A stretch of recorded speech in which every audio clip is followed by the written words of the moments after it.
Bonjour à tous et bienvenue sur ma chaîne Turkish Web by Kelima FR, j'espère que vous allez bien.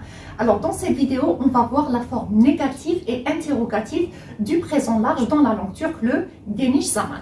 Alors vous savez qu'on a vu déjà comment conjuguer un verbe au présent large dans la langue turque, je vais vous laisser le lien de la vidéo ici. Mais pour les gens qui ont déjà vu cette vidéo, je vais vous mettre des extraits, des cas et des règles qu'il faut respecter pour conjuguer un verbe dans ce temps. Sinon, pour les gens qui n'ont pas du tout vu ce cours, je vous conseille de le revoir depuis le début avec les exemples et tout pour bien le comprendre. Sinon, vous n'allez rien comprendre de ce cours. Donc maintenant, sans plus attendre, on va commencer la vidéo. Le premier cas, c'est quand la base verbale se termine par une voyelle. Je répète, c'est-à-dire quand on enlève le suffixe de l'infinitif du verbe, quand cette base verbale se termine par une voyelle, alors on va rajouter après le R et le suffixe de personne. C'est-à-dire, le premier ici, le R, on le rajoute quand notre base verbale se termine par une voyelle, suivie du suffixe de personne. Notre deuxième cas, c'est quand la base verbale se termine par une consonne et contient plusieurs syllabes, c'est-à-dire qu'elle est polysyllabique. Contient plusieurs syllabes, c'est polysyllabique. Alors ici, on va rajouter ou bien le IR, ou bien le ER, ou bien le UR, ou bien le OR, suivi bien sûr du suffixe de personne. Alors, ici, on les choisit par rapport à la deuxième règle de l'harmonie vocalique. Notre troisième et dernier cas, c'est quand la base verbale se termine par une consonne et contient une seule syllabe, c'est-à-dire qu'elle est monosyllabique. Elle n'est pas polysyllabique, elle ne contient pas plusieurs syllabes, elle contient qu'une seule syllabe. Alors ici, on va rajouter après notre base verbale ou bien le AR ou bien le ER, selon la première règle de l'harmonie vocalique, pas selon la deuxième, selon la première, c'est-à-dire les voyelles dures et les voyelles douces. Donc, on suit ça avec le suffixe de personne. Mais dans ce cas, il existe une exception. Alors, cette exception est que quand la base verbale du verbe se termine par une consonne et qu'elle est aussi monosyllabique, c'est-à-dire elle contient une seule syllabe, mais que la consonne, c'est-à-dire la consonne avec qui se termine cette base verbale est soit le R, soit le L, soit le N, donc on va ajouter après la base verbale ceci, c'est-à-dire la règle du polysyllabe, ou bien le IR, ou bien le ER, ou bien le OR, ou bien le UR. Donc, je répète, quand la base verbale se termine par une consonne et qu'elle est monosyllabique, elle contient une seule syllabe, mais la dernière, c'est-à-dire la consonne avec qui se termine cette base verbale est soit le R, soit le L, soit le N, on va rajouter après ça, c'est-à-dire soit le IR, le ER, le UR ou bien le OR, suivi bien sûr du suffixe de personne. Et cette exception s'applique à ces verbes, c'est-à-dire que ces verbes déjà, leur base verbale se termine par un R ou bien le L ou bien le N. Alors pourquoi je vous ai dit le R, le L et le N? Parce que ici déjà il y a 13 verbes qui se terminent par ces trois consonnes. Ce sont ces 13 verbes. Donc pour être plus rapide, c'est-à-dire pour ne pas dire que par exemple vous allez oublier un de ces verbes, donc il faut apprendre que la base verbale, il faut qu'elle se termine par un R, L ou bien N pour appliquer cette règle.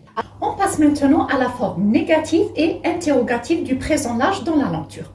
On commence en premier avec la forme négative qui est le olumsuz. Vous savez maintenant que la forme négative dans la langue turque c'est olumsuz. Alors, pour ce qui est de la forme négative, toujours on enlève le suffixe de l'infinitif qui est soit le mec, soit le mak de notre verbe. Alors, après notre base verbale, on met soit le ma, soit le mais, selon la première règle de l'harmonie vocalique. Pas selon la deuxième, mais bien la première règle de l'harmonie vocalique. Et à la fin, on rajoute le suffixe de personne. Alors, il y a des petites exceptions, on va les voir. Par exemple, pour le verbe yapmak, qui veut dire faire, ça devient ben yapmam. Comme vous le voyez, on a enlevé le suffixe de l'infinitif, on a rajouté le ma. Pourquoi le ma? Parce qu'il y a ici le a, selon la première règle de l'harmonie vocalique. Et à la fin, on a rajouté le suffixe de personne. Pour ce qui est de la deuxième personne du singulier, ça devient sen yapmasın. Alors, comme vous le voyez, il y a le z après le ma. C'est ici la petite différence qu'il y a dans la forme négative entre le présent large et le présent, par exemple, actuel, ou bien le passé, ou bien le futur. On rajoute ce Z pour la deuxième personne du singulier. Ça devient sen yapmasın. On le rajoute après le ma et avant le suffixe de personne. Ça devient sen yapmasın. Et aussi, pour la troisième personne du singulier, on le rajoute après le ma. Ça devient o yapmaz. Je répète, ça devient o yapmaz. Pour ce qui est de la première personne du pluriel, ça devient biz yapmayız. Donc, on a rajouté le ma et le yız, qui est le suffixe de personne. Pour ce qui est de la deuxième personne du pluriel, ça devient siz yapmazsınız.